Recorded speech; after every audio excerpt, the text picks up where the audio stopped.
কথনের জন্য আমি সামাজিক হতে পেরেছি। আমি তেমন একটা বই পড়তাম না। কথন মূলত একটা সৃজনশীল ক্ষেত্র। প্রত্যেকদিনই কিছু কিছু অন্তত পড়া হচ্ছে। কথনের সাথে যুক্ততাটাই হচ্ছে সবচেয়ে বড় প্রভাব তৈরি করছে আমার জীবনে। তারপরে হচ্ছে আমরা এটাকে একটা সংগঠনের রূপ দিই।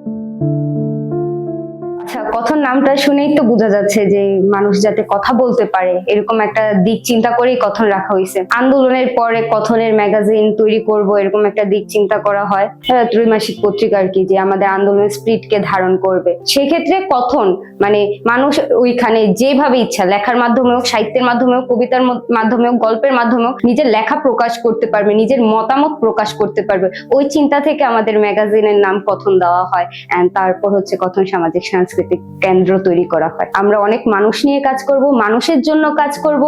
মানুষের যে নৈতিক মূল্যবোধ গুলা অবক্ষয়ের দিকে যাচ্ছে, ওই মূল্যবোধ গুলা তৈরি করা, ওই দিক থেকে মানুষের জন্য, মানুষের হয়ে, মানুষকে নিয়ে কাজ করার জন্য আমাদের কথনের স্বপ্ন আর কি। সেক্ষেত্রে কথন একটা সংগঠনও, আর যার নির্দিষ্ট লক্ষ্য নিয়ে কথনের সব সদস্যগণ আন্দোলন করতেছে। ওই জায়গা থেকে কথনকে আমি সংগঠন আন্দোলন দুইটাই মনে করি আর কি।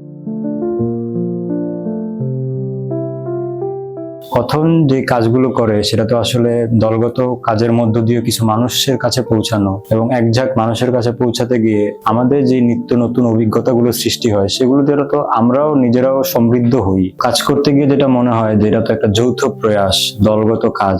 আমার যে কমফোর্ট জোনটা আছে সেটাকে যতটুকু ভেঙে আমিও নিজেকে খুব ভালোভাবে এখানে করার একটা চেষ্টা করতে পারছি। আমার কাছে সবচাইতে বেশি প্রিয় কথনে আসার আগেও ছিল মানুষ, এখনো মানুষ। তো আমি যখন প্রথম আসি তখন যখন দেখি যে কিছু মানুষকে তারা আনার চেষ্টা করতেছে, তারা একটা সংগঠন করবে, পাঠাগার তৈরি করবে। আমাদের উদ্দেশ্য হচ্ছে কিছু মানুষকে আরো ভাবিয়ে তোলা, যারা বলতে চায় না, যাদের মধ্যে একটু জড়তা আছে, তারা যেন একটু হলেও বলতে পারে। যারা পড়তে চায় না তারা যেন এখানে এসে একটু হলেও জানতে পারে, পড়তে পারে।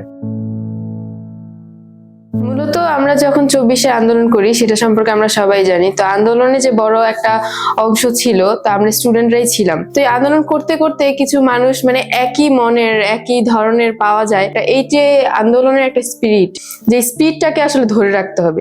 তো স্পিরিটটা ধরে রাখতে গেলে আমরা কি করতে পারি, স্পিরিটটা ধরে রাখার মানে মাধ্যমটা কি? তখনই আমাদের মধ্যে একটা আসে যে আমরা একটা বই বের করতে পারি। তো বইটা কিভাবে বের করতে পারি? আমরা হচ্ছে একটা ত্রৈমাসিক পত্রিকা বের করতে পারি। সেখানে হচ্ছে আমরা কথন নামে হচ্ছে একটা বই বের করতে পারি। তারপরে হচ্ছে আমরা এটাকে একটা সংগঠনের রূপ দিই। ছাপাখানা শিল্প চর্চায় একটা বৈপ্লবিক পরিবর্তন এনেছিল। সব ধরনের টেক্সট মানুষের কাছে খুব সহজেই সহজলভ্যভাবে পৌঁছে যেত। পুরো সমাজের সর্বস্তরের মানুষগুলো একসাথে জ্ঞান চর্চায় অংশগ্রহণ করার একটা সুযোগ পায়। আমাদের কাছে এরকম একটা মাধ্যম হলো আমাদের ম্যাগাজিন। আমাদের মধ্যে অনেকে আছে যারা লেখালেখি করতে পছন্দ করি, কিন্তু লেখালেখির নিয়মিত চর্চা থাকার সত্ত্বেও আমাদের প্রকাশ করার কোনো মাধ্যম আমরা খুঁজে পাইনি এতদিনে হয়তো। তো এরকম একটা মাধ্যম আমাদের কথনের একটা ম্যাগাজিন। এবং কথনে যে কেউ লেখা দিতে পারে, শিক্ষার্থী থেকে শুরু করে যে কোনো শ্রেণী পেশার মানুষ, যে কোনো বয়সের মানুষ। কথনে আসার পূর্বে আমি তেমন একটা বই পড়তাম না, কিন্তু কথনে এসে আমি টুকটাক বই পড়া শুরু করেছি। আর আগে যখন আমি বই পড়তাম তো চিন্তা ভাবনা আমার মধ্যেই সীমাবদ্ধ থাকে, কিন্তু কথনে এসে দেখলাম প্রতি শনিবার ওদের পাঠচক্র হয়।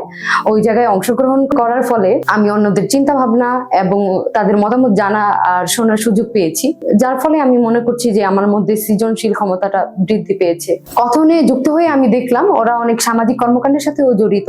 সেক্ষেত্রে আমারও সুযোগ হয়েছে তাদের সাথে সামাজিক সেবামূলক কর্মকাণ্ডে যুক্ত হওয়ার। তার ফলে আমার সামাজিক মূল্যবোধ নিজের মধ্যে তৈরি হয়েছে।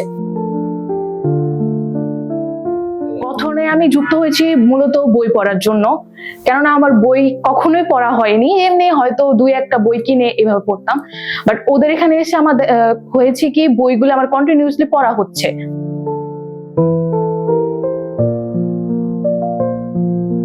সত্যি বলতে আমি লজ্জাশীল ছিলাম, প্রচুর লজ্জাশীল ছিলাম। কিন্তু কথনের সঙ্গে থাকতে থাকতে ধীরে ধীরে আমার লজ্জাটা কেটে যায় আস্তে আস্তে।